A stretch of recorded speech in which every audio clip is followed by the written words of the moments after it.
Hi all, beautiful visco sari అండి. మంచి premium collection అయితే పోస్ట్ చేస్తున్నానండి శారీలో. సో ఈ పర్టికులర్ శారీ చూస్తే మీకు అర్థమవుతుంది, మంచి సెమీ పట్టు ఫీల్ లో ఉంది. ఆల్ ఓవర్ ద శారీ ఇలా కంప్లీట్లీ ఇలా జరీ వీవింగ్ చెక్స్ అయితే ఉన్నాయండి. And coming to the border కి వచ్చేసరికి మంచి గ్యాప్ డిజైన్ తో మనకి ఇలా మంచి మంచి బుటాస్ అయితే ఇచ్చారండి పెద్ద సైజ్ లో. చాలా బాగుంది, క్లాసీ ఫీలింగ్ అయితే ఉందండి.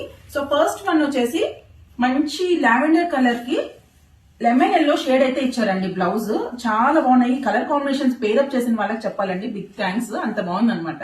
So this is the first colour combination. And దీనికి పళ్ళు అయితే ఇలా ఇచ్చారనమాట. పళ్ళు వచ్చేసి కంప్లీట్ గా ఇలా జరీ వీవింగ్ అయితే ఇచ్చేసారు. అండ్ సెకండ్ బ్యూటిఫుల్ కలర్ వచ్చేసి మంచి ఆరెంజ్ కి పర్పుల్ కలర్ అండి, dark purple shade. And purple కి లెమన్ ఎల్లో. దీంట్లో మంచి కలర్స్ ఉన్నాయండి, బ్యూటిఫుల్ కలర్ ప్యాటర్న్ అయితే ఉన్నాయి. బేబీ పింక్ కి పర్పుల్ అండి, మంచి సీ బ్లూ కి purple, and one more lemon yellow కి డార్క్ బ్లూ అండి. సో ఈ షేడ్స్ అయితే అండి చాలా చాలా